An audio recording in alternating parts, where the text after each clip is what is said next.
أشهد أن محمدًا رسول الله.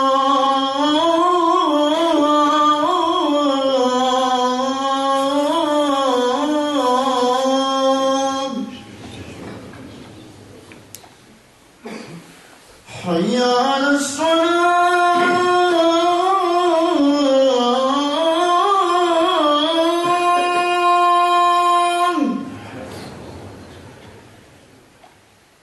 حي على الصلاة.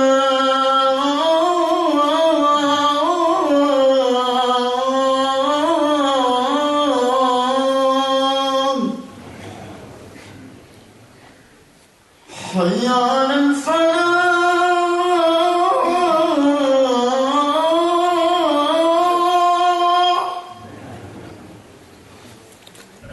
حي على الفلاح.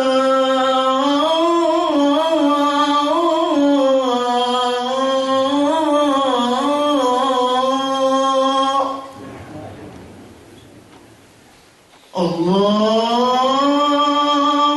أكبر. الله أكبر. لا إله إلا الله.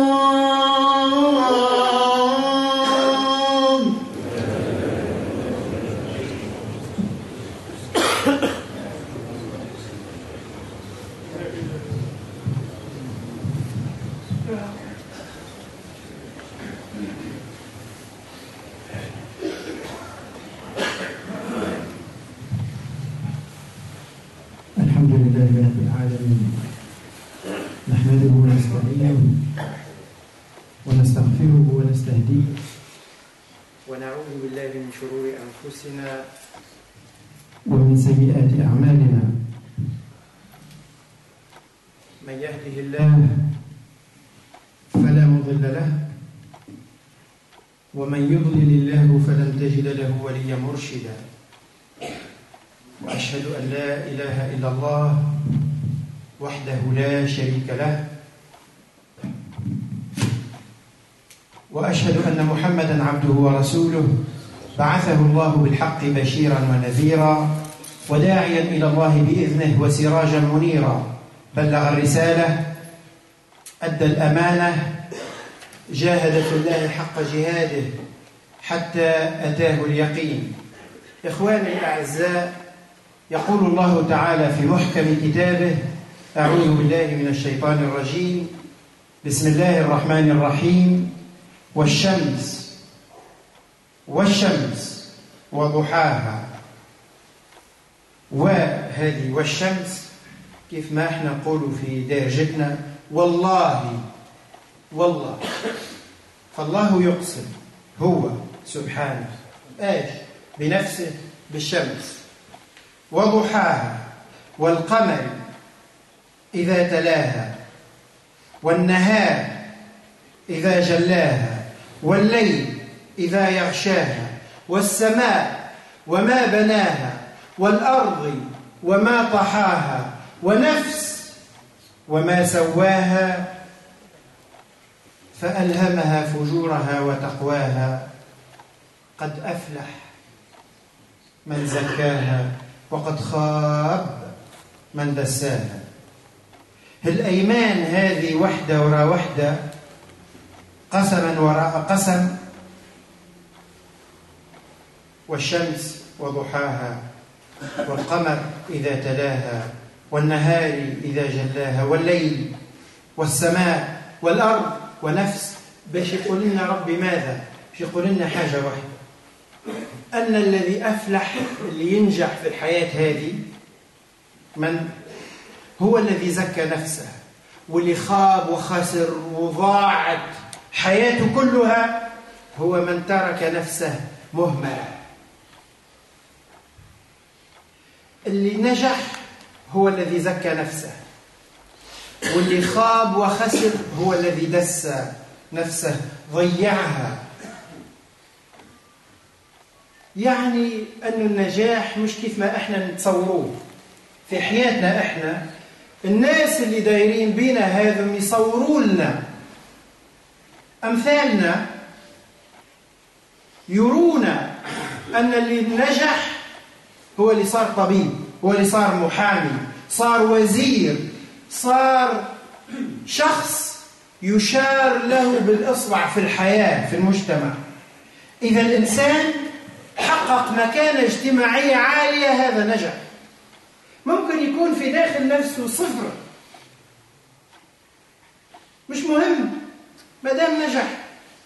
مش ضروري يكون صفر يصلي، إذا صلى وهو ناجح اجتماعيا هو ناجح. ما دام ناجح في منظور الناس فهو من ناجح في منظور الله.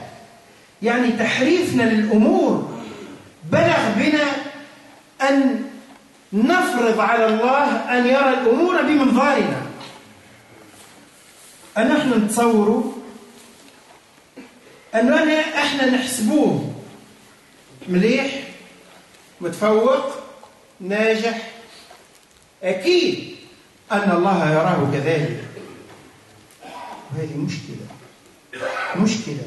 مش فقط أن الإنسان يبعد عن الخط الصحيح، لا، أنه يتصور لاعوجاج خط صواب، يتصور اعوجاجه هو أنا ضايع ماشي في طريق ضايع، أتصور أنه هذا هو الطريق، وكل اللي أراهم ماشيين في الطريق الصواب يقول مساكين.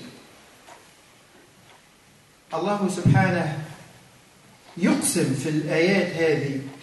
احنا الواحد منا وقتاش يحلف، وقتاش الواحد منا وانت تحكي مع صاحبك تقول له والله، متى يقول هذا؟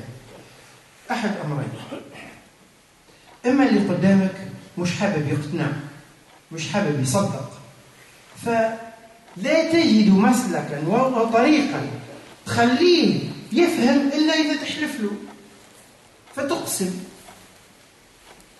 إما هذا أمامك شخص شاك فيك إلى أبعد حد، أو أنك تكلم شخصا ممكن ابنك، تتحدث مع ابنك مش تقول له شوف يا ابني، أنا قلت لك مرة وقلت لك مرة ثانية ومرة ثالثة ومرة رابعة ومرة 10 ما تعملش هذا. اسمعني الآن، والله العظيم لو فعلت لصار كذا. أنت الآن ماذا تريد أن تقول لابنك؟ مش تقول له أنه مش تعرف أنه هو شاكك فيك ولا لا، أنت تريد أن تبين له أن المرة هذه أنت تتحدث بمنطق صارم، وأن المسألة اللي ذكرت فيها مرة واثنين وعشرة مسألة خطيرة مهمة مش صغيرة. فالله سبحانه هنا يقسم ليش؟ ليبين لنا خطورة الأمر، أنه مسألة التزكية، تزكية النفس، ومسألة ترك النفس على عواهنها مش مسألة صغيرة، هي مسألة حياة أو موت، مسألة نجاة أو هلاك، فلاح أو خسارة، أفلح وخاب. وكأن الله سبحانه يريد أن يقول لنا إنه المعركة الأساسية في حياتنا مش معركة القوت، مش معركة الرزق، مش معركة حتى الحق، أن أسترد حقي ممن ظلمني. هذه كلها معارك مشروعة. أني أبذل جهد لأتحصل على قوت مسألة طبيعية مشروعة. أن أبذل جهدا وأن أضحي من أجل حقي، أرضي إذا اغتصبت، حقي إذا ديس، كرامتي إذا نيلت، هذه كلها حقوق مشروعة. ولكن ليست هذه هي المعركة الأساسية. المعركة الأولى التي يجب أن نضعها نصب عيني هي معركتي تجاه نفسي. أفلح من زكاها، لأني إذا نجحت في المعركة هذه سأخوض المعارك الأخرى بطريقة خاصة، بطريقة مختلفة.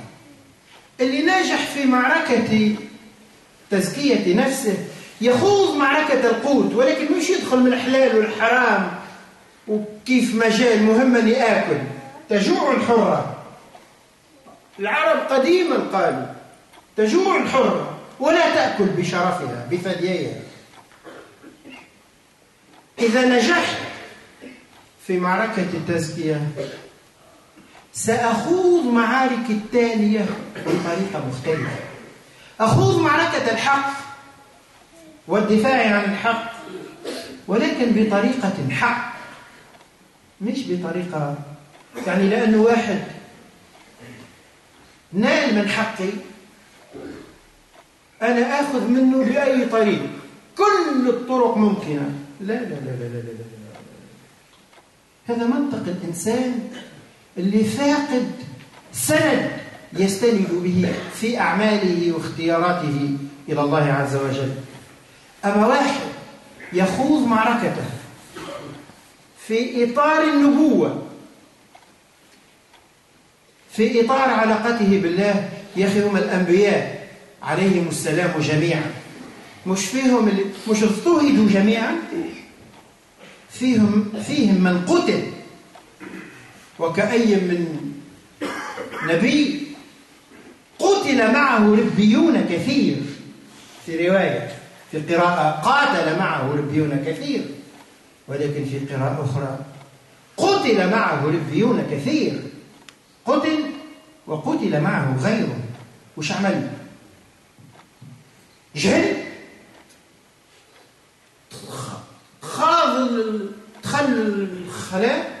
لا لا لا لا لا لا لا، بقي يدافع عن حقه إلى آخر رمق. حتى لو مات هو مات، إذا مات حقه مات، حقه راح. ولكن المعركة لا تنتهي هنا. المؤمن معركته لا تنتهي هنا، الحياة كلها لا تنتهي هنا، كلها لا تنتهي هنا. الآية الذي أريد أن أقف عنده هو هذه: أفلح من زكاها. وحديث التزكية يا إخواني الأعزاء طويل طويل. هذا الآن هو لفت نظر له، تذكير به، بأهميته، بموقعه في معارك الإنسان. ولكن الحديث عن طرقه، مداخل التزكية، وسائل التزكية، حديث يطول. لعلي أعود إليه في مناسبة أخرى. أسأل الله أن يرينا الهدى هدى، وأن يرزقنا اتباعه، وأن يرينا الباطل باطلا، وأن يرزقنا اجتنابه. يغفر الله لي ولكم وهو الغفور الرحيم. وآخر دعوانا أن الحمد لله رب العالمين. استغفروا الله تجدوه غفورا رحيما. لعل هذه الساعة تكون ساعة إجابة. يغفر الله لي ولكم وهو الغفور الرحيم. سبحان ربك رب العزة عما يصفون، وسلام على المرسلين، والحمد لله رب العالمين.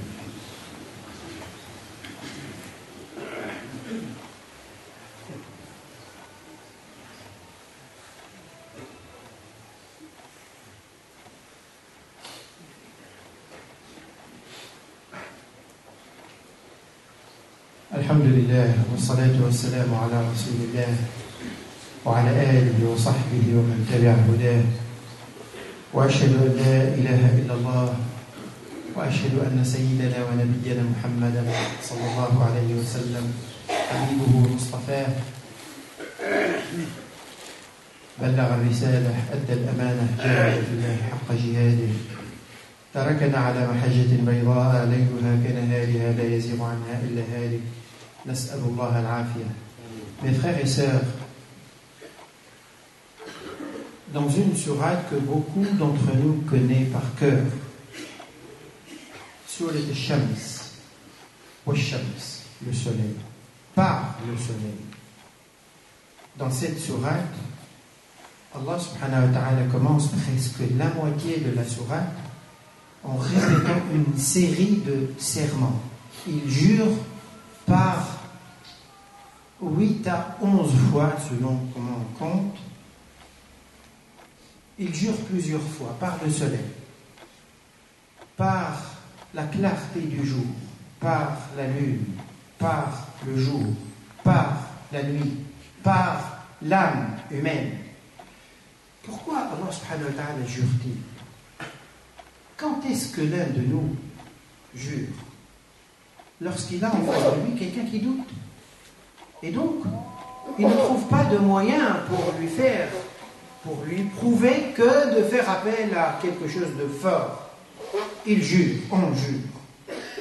Ou bien, si la personne qu'on a en face de nous ne doute pas forcément, mais ne saisit pas l'importance de ce qu'on va lui dire.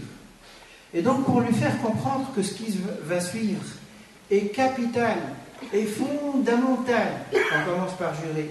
Vous dites à l'un de vos enfants, écoute, ne fais pas ça s'il te plaît. Une fois. Et puis il le refait. Puis une deuxième fois. Et il le fait. Une troisième fois. Une 10e fois. Et puis un jour, écoute, tu sais, écoute-moi bien. Wallahi l'azim. Si la prochaine fois tu le fais, eh bien tu vas voir ce qui va se produire. Commencer comme ça, c'est pour lui faire comprendre le sérieux de ce qui va suivre. Je te l'ai dit 10 fois, 20 fois, 100 fois, mais là je vais jurer pour secouer. C'est un électrochoc pour remuer l'esprit, pour attirer l'attention sur l'importance. Eh bien, Allah subhanahu wa ta'ala commence la sourate par cette série de serments pour affirmer quoi? Pour affirmer une chose importante. Cette âme qui nous anime, qui nous fait vivre, âme et nafs. Je ne rentrerai pas dans des détails, ça demanderait du temps, j'ai 10 minutes, donc je ne m'arrête pas sur des détails techniques.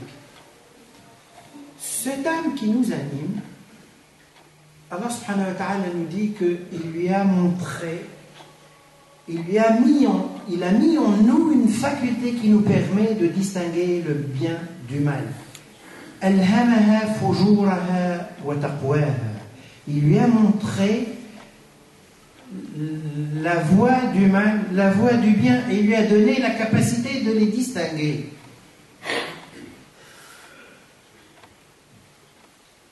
Et il nous dit par la suite, a certainement réussi celui qui purifie son âme, et a certainement totalement tout perdu celui qui a laissé couler son âme. Qu'est-ce qu'il veut nous dire ici? Il veut nous dire que le combat numéro 1 que l'être humain doit livrer, c'est quel combat? Lutter pour gagner de quoi vivre, ce que tout le monde fait, ce que nous faisons tous, et qui est légitime. Mais est-ce que c'est le premier combat? Non. Parce que celui-là, il ne détermine pas notre succès, notre réussite ou notre perte. Ce qui détermine notre réussite ou notre perte, c'est ce que Allah subhanahu wa ta'ala nous affirme ici. Celui qui arrive, qui réussit à purifier son âme, eh bien, lui, il a réussi. Celui qui la laisse, il a tout perdu. Le premier combat, c'est celui-là. Ce n'est pas celui de lutter pour gagner de quoi vivre. Je ne veux pas utiliser, j'aime pas utiliser cette expression courante, gagner sa vie, parce que ça me paraît rabaissant qu'un être humain se réduit à un tube digestif à remplir. Gagner de l'argent pour se remplir, eh bien on appelle ça gagner sa vie.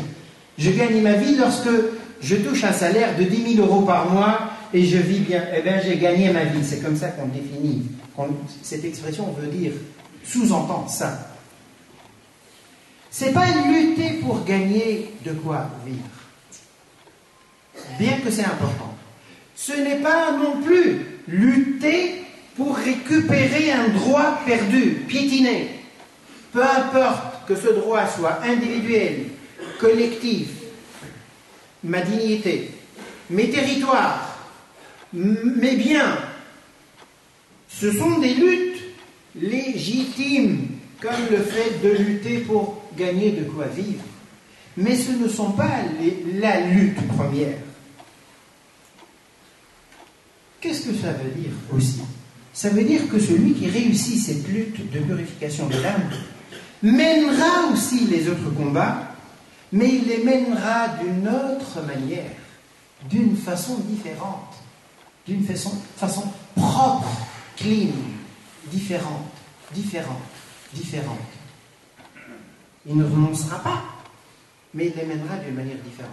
Et quand vous voyez un musulman crier, sauter au plafond, et en apparence, il est en train de lutter pour récupérer quelque chose de bafoué, et il le fait de la même manière que les autres, c'est qu'il n'a pas compris la priorité des priorités. C'est exactement pareil lorsque vous voyez quelqu'un lutter également pour gagner de quoi vivre, mais dans sa tête, il n'y a différence ni entre halal, ni entre haram, ni rien. Parce que dans sa tête, l'important c'est de gagner de quoi vivre. Eh bien, il n'a rien compris. Il n'a pas compris que cette lutte pour gagner de quoi vivre vient après une autre permanente, interne. Elle n'est pas face à quelqu'un à l'extérieur, elle est en moi-même, au fond de moi-même. Et Allah subhanahu wa ta'ala veut nous dire, lorsqu'il commence la sourate par cette série de serments, le soleil et la lune, il n'a pas choisi des cailloux ou des petites plantes, il a choisi des choses importantes dans cet univers, dont dépend d'ailleurs le bon fonctionnement de la vie sur Terre. Eh bien, le fait de les citer, de les évoquer, pour attirer notre attention sur leur grandeur, leur importance de notre vie, d'accord? Pour qu'ils soient des moyens qui nous ramènent à lui, à Dieu, mais pour nous dire également que comme Allah subhanahu wa ta'ala nous a entourés de toutes les conditions matérielles qui font que notre vie tourne correctement, soleil, lune, jour, nuit, terre, etc., comme il nous a donné toutes les conditions favorables qui permettent à la vie humaine de fonctionner correctement. Il nous a accordé autre chose, un discernement entre le bien et le mal. Et c'est de ces deux éléments-là que dépend le bonheur de l'être humain. L'être humain, il n'est pas lié uniquement à un bonheur matériel. S'il ne distingue pas entre le bien et le mal, il n'y a pas de différence entre lui et un animal. Parce que l'animal, vous lui mettez un poison dans la nourriture, eh bien il va manger, il va se trouver par terre. Parce qu'il ne fait pas de différence. Il distingue entre rien et rien. Cette lutte interne de tazkiya. Tazkiya, c'est quoi? Purifier son âme. La traduction française courante utilise ce terme, purifier son âme. Mais tazkiya en arabe, zakka, ça veut dire développer, agrandir. Et de là vient le terme zakah. Zakah, ça, c'est le développement de nos biens. Mais aussi par quel moyen? Par le moyen en donnant une partie de notre bien qui ne nous appartient pas, qui est la part de ceux à qui Dieu a mis à notre charge parce qu'il ne leur a pas ouvert les mêmes portes que nous. Eh bien, en leur donnant leur part dans nos biens, Allah subhanahu wa ta'ala fait augmenter nos biens, yuzakiha. Et c'est pour ça que le prophète sallallahu alayhi wa sallam disait dans un hadith, ma naqasa malun min sadaqa. Un mal ne diminue jamais par la sadaqa. Il ne diminue pas.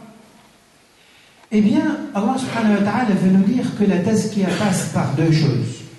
Par une purification ou plutôt elle passe par leur purification et elle conduit, elle amène à une élévation, à un agrandissement. L'âme humaine s'agrandit en se purifiant. Vous savez, ça ressemble, c'est une image que je vais utiliser. Celui qui a un petit mètre carré de terre chez lui, ou un jardin, ou un terrain, et il plante quelques plantes, il voit nécessairement pousser les mauvaises herbes. Parmi les moyens de renforcer les plantes que lui fait, c'est de faire quoi? Couper les mauvaises herbes. C'est en coupant les mauvaises herbes qu'on fait mieux pousser la bonne plante. Eh bien, c'est pareil pour l'âme. En coupant les mauvaises herbes en nous, on fait développer les qualités que nous avons. Parce que nous avons dans cette âme des penchants vers des choses plutôt qui nous tirent vers le bas, et nous avons au fond de nous aussi des penchants qui nous tirent vers le haut. Et en faisant ce travail de purification, de lutte, pour contrer ce qui nous tire vers le bas, ça nous permet de nous élever. Alors, bien sûr, ça c'est tout un programme dans la vie humaine. Tout le Coran, tout l'enseignement du prophète sallallahu alayhi wa sallam constitue les détails de ce programme. Je vais évoquer quelques idées rapidement. Eh bien, pour connaître les mauvaises herbes contre lesquelles il faut lutter, en nous, mauvaises herbes, c'est une image, bien sûr, c'est-à-dire les traits négatifs que nous portons en nous. Eh bien, il faut lire le Coran. Pour tout, en tout cas, il faut lire le Coran. Mais là, il faut lire le Coran comment? Le Coran, pour nous, l'être humain, c'est comme un miroir.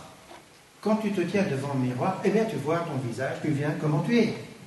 Eh bien, le Coran nous montre nous-mêmes notre nature profonde dans ses moindres détails. Je vais citer quelques exemples. Allah subhanahu wa ta'ala nous dit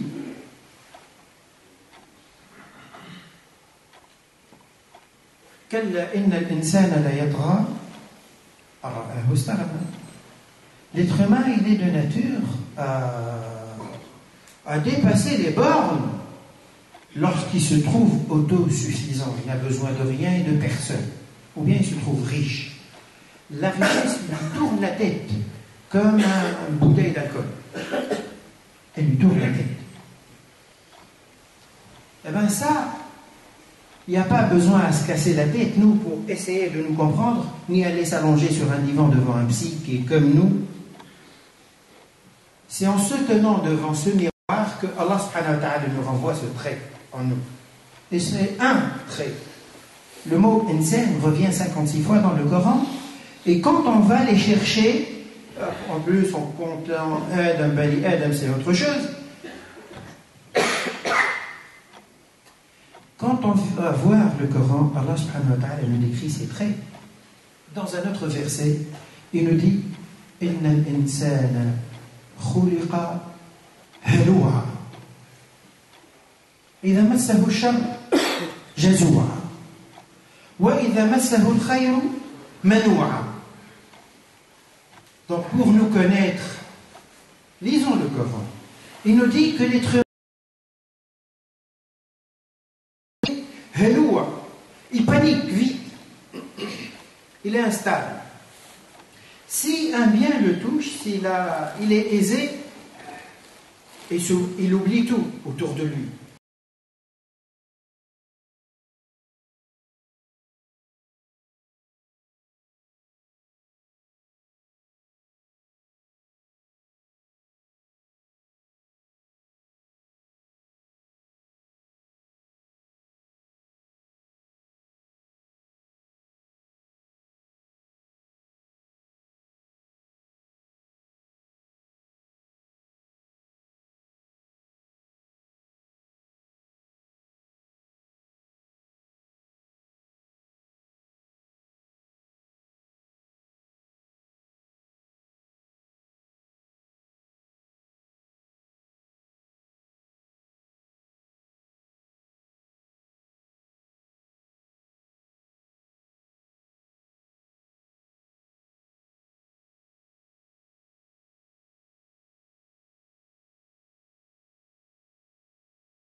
que beaucoup de musulmans, et surtout aujourd'hui, au XXIe siècle et en France, disent « Ah oui, mais le musulman, il doit être fort, il doit être le premier, il doit être. » Je reviendrai sur ce qu'il doit être. Comme le Coran lui définit, et non comme notre imagination coupée du Coran nous le décrit. أسأل الله أن يرينا الهدى هدى وأن يرينا اتباعه وأن يرينا الباطل باطلا وأن يرزقنا اجتنابه إنه سميع مجيب. اللهم اجعل جمعنا هذا مرحوما وتفرقنا من بعده معصوما ولا تجعل فينا ولا بيننا شقيا ولا محروما. اللهم أحينا مسلمين وتوفنا مسلمين وألحقنا بالصالحين. اللهم يا حي يا قيوم اجعل خير أعمالنا خواتيمها واجعل خير أعمالنا خواتيمها وخير أعمارنا أواخرها وخير أيامنا يوم نلقاك يا أرحم الراحمين. اللهم يا رب آت نفوسنا تقواها زكها أنت خير من زكاها أنت وليها ومولاها وأنت على كل شيء قدير. اللهم انصر الإسلام وأعز المسلمين. اللهم أعلي بفضلك كلمة الحق والدين. اللهم ردنا إلى دينك ردا جميلا وخذ بأيدينا ونواصينا إلى الحق إنك سميع مجيب. ربنا هب لنا من أزواجنا وذرياتنا قرة أعين واجعلنا للمتقين إماما. إن الله يأمر بالعدل والإحسان وإيتاء ذي القربى وينهى عن الفحشاء والمنكر والبغي يعظكم لعلكم تذكرون. وقوموا إلى صلاتكم يرحمكم الله.